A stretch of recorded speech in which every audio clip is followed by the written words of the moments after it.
bahwa di Desa Arso ini ada 30 kepala keluarga dengan penduduknya sebanyak 127 orang atau 127 jiwa, dan 64 adalah pembudidaya di desa ini, Pak.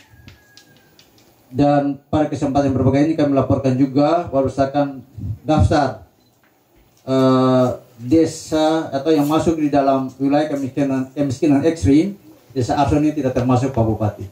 Ini kita belum berikan apresiasi, Bapak Bupati yang kami hormati. Secara teknis kami laporkan bahwa pembangunan gedung pengering ini berasal dari sumber pembiayaan CSR PT PLN Unit Induk Wilayah Maluku dan Maluku Utara dengan total dana sebanyak 140 juta dalam tahun anggaran 21. Ini digunakan untuk pembangunan fisik dan juga pendampingan yang dilakukan oleh tim ITB. Kemudian juga pengering ini berbasis Internet of Things, artinya pengontrolan suhu dalam ruangan menggunakan sistem aplikasi Android.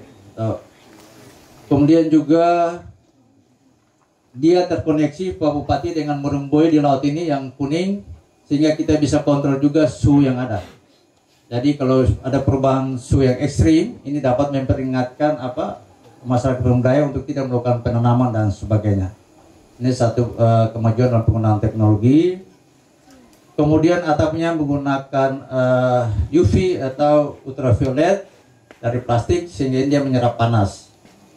Dan juga ada peralatan untuk heater atau pemanas dan lampu pemanas. Jadi sehingga ketika suhu ini dia menurun, maka secara otomatis pemanasnya akan dinyalakan.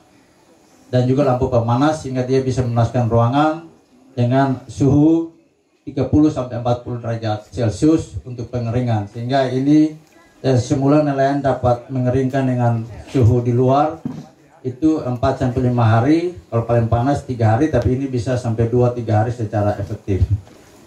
Pak Bupati yang kami hormati dan Pak General Manager, untuk mengontrol kegiatan di dalam ini juga ada CCTV. Jadi nanti ini juga alih teknologi yang akan digunakan oleh pendamping dari ITB kepada Bapak Ibu di Desa Arso.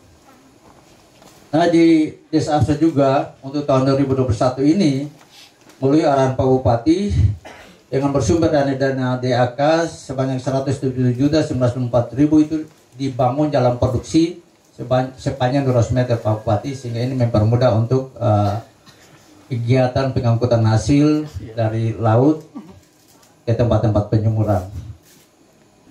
Semoga dengan adanya rumah pengering rumput laut ini lebih memberikan inovasi lagi, dan ini menjadi model untuk pengembangan-pengembangan di kawasan selanjutnya.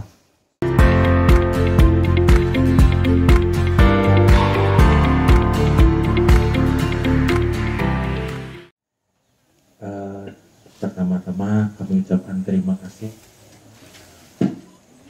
pada Bapak Bupati beserta Bapak Ibu sekalian yang mendukung semua kegiatan kami di khususnya di Maluku Utara ini, di mana untuk saat ini kami di Desa Arso ini telah melaksanakan program terkait dengan TSA dari PLN, di mana bantuan fasilitas sebesar 100 juta dan pelatihan 40 juta, sehingga apa yang ditanam di sini bisa memberikan hasil yang lebih baik, hasil yang lebih besar. Dan inilah salah satu teknologi yang digunakan, tadi mungkin sudah disampaikan, adalah dengan memanfaatkan IoT atau Internet of Things, di mana ini adalah salah satu kontrol untuk melihat cuaca, kemudian juga suhu tadi sudah disampaikan juga. Demikian juga untuk proses pengeringan, di mana ini adalah proses menuju bahan baku yang merupakan salah satu produk yang bisa kita jadikan produk ekspor yang paling utama, ekspor ke Jepang. Dan kebetulan kami punya pengalaman di Nusa Tenggara, sebagian besar kita lakukan ekspor ke Jepang, dan mungkin untuk yang sebagian itu kita gunakan untuk kebutuhan dalam negeri bisa dijadikan serbuk agar-agar yang bisa diproduksi dan dipasarkan. Mungkin itu yang bisa kami sampaikan, dan semoga apa yang kita laksanakan sekarang ini bisa memberikan manfaat yang terbaik untuk khususnya untuk masyarakat di Popoe Arso, dan ini juga yang bisa membantu mengembangkan untuk memberikan variasi produk yang lebih banyak. Kita perlu untuk berita yang positif untuk membangun daerah. Terima kasih banyak. Sudah sejak lama ini dia punya sejarah sendiri, Pak. Kawat ini dia punya sejarah sendiri. Di sana disebut dengan Kawat Surabaya. Itu sebenarnya Selat Surabaya sebenarnya. Nama aslinya Selat Surabaya. Dan dia punya sejarah kerjaan Majapahit dan seterusnya sampai datang orang Bali ke sini dan bersama-sama ikut mencetuskan hukum adat Labuan Bali di Serian Amandir Lor pada waktu itu. Dan ini pasti ada hubungannya. Dan luar biasa saat ini ternyata tempat ini yang tidak disentuh sudah memberikan kehidupan bagi banyak orang di sekitar sini. Baru-baru ini Pak Manajer bahwa sudah datang di sini Pak Menko Marves, Pak Luhut sudah datang di sini, dan Menteri Perikanan Kelautan juga sudah datang di sini, dan dijanjikan investor juga sudah hadir di sini. Dan investor dari Korea, mereka coba lebih banyak penelitiannya sama dengan mahasiswa dari ITB. Dan alhamdulillah puji Tuhan, kalau misalkan ini kita kelola lagi lebih baik, maka suatu saat Maluku Tenggara berangkat dari wilayah ini Arso dan sekitarnya ini pasti akan menghasilkan sesuatu yang lebih baik. Dan saya dengan teman-teman di DPRD sudah bekerja sama bahwa tahun 2022 itu lebih banyak pemberdayaan ekonomi. Untuk sarana fisik itu kita sudah ya bilang cukup, tidak cuman sudah lumayan lah. Jadi konsentrasi kita khusus untuk masyarakat Arso dan sekitarnya, Pak Camat bekerja sama dengan pimpinan dan anggota DPRD, pemerintah daerah, Pak Iwan, kita kerjasama dalam rangka peningkatan ekonomi masyarakat ini. Dari kita, oleh kita, untuk kita. Kalau rumah pengeringan ini berhasil, berarti mungkin dibiayai oleh pemerintah daerah atau mungkin kerjasama dengan BNI atau untuk beberapa tempat termasuk di Bursa.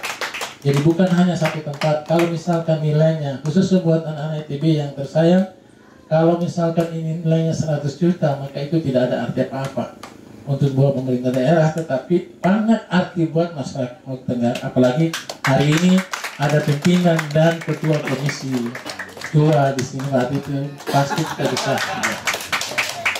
Jadi terima kasih banyak buat mahasiswa ITB, salam buat Pak Rektor. Mudah-mudahan kami minta dukungan terus, dan tentu General Manager PLN kami menyampaikan banyak terima kasih karena ini sudah dinikmati nanti oleh masyarakat. Dan di sini ada Bank Maluku, ada BNI, mudah-mudahan ke depan. Nanti saya coba juga untuk pariwisata, karena ada CSR dari pariwisata itu luar biasa. Misalkan Bapak pernah tugas di NTT, di sana sepanjang itu dibangun oleh Bank Mandiri. Jadi tempat pariwisata itu dibangun oleh Mandiri. Bagaimana kalau BNI atau Bank Maluku atau yang lainnya bisa bangun di Maluku Tenggara? Sekali lagi, tidak henti-hentinya saya ucapkan terima kasih buat kalian Maluku, luar biasa. Sehingga saya ngomong sekali depan ini, karena dia ada anggota DPRD ada di sini. Jadi saya ngomong sekali juga teman-teman media, mesin yang dimiliki oleh Pemda 3 unit sekarang ada di sini, saya akan serahkan ke PLN untuk dibawa ke Tanimbarke, dibawa ke Warbal, dan dibawa ke Urkulo. Jadi selesai, urusannya selesai. Ini di depan Pak Direktur, Pak Manajer, saya serahkan langsung supaya bisa besok lusa sudah mulai dikelola oleh PLN untuk menyinari Warbal, Urkulo, dan Tanimbarke. Terima kasih. Assalamualaikum warahmatullahi wabarakatuh. Shalom.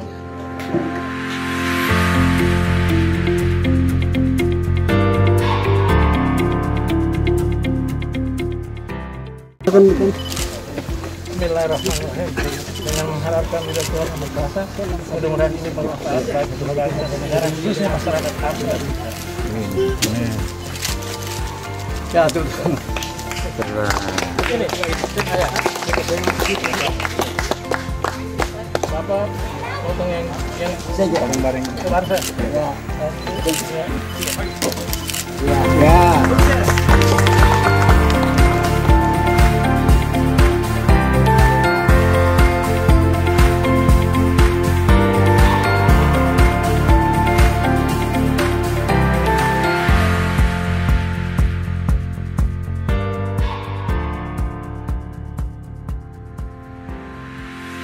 Mudah-mudahan kita buat lagi di tempat-tempat lain pada waktu-waktu, karena atau paling tidak tahun 2002 tambah 2 lah.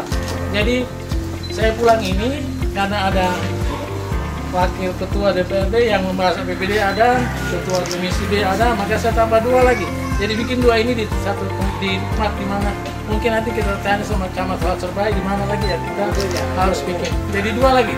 Untuk tahun 2022 kita buat 2, pertama dari Bank Maluku 1, dari BNI 1, berarti 4.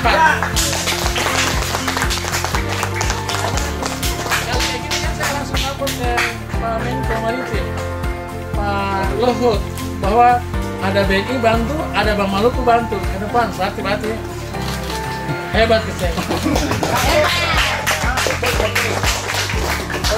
Oke, terima kasih.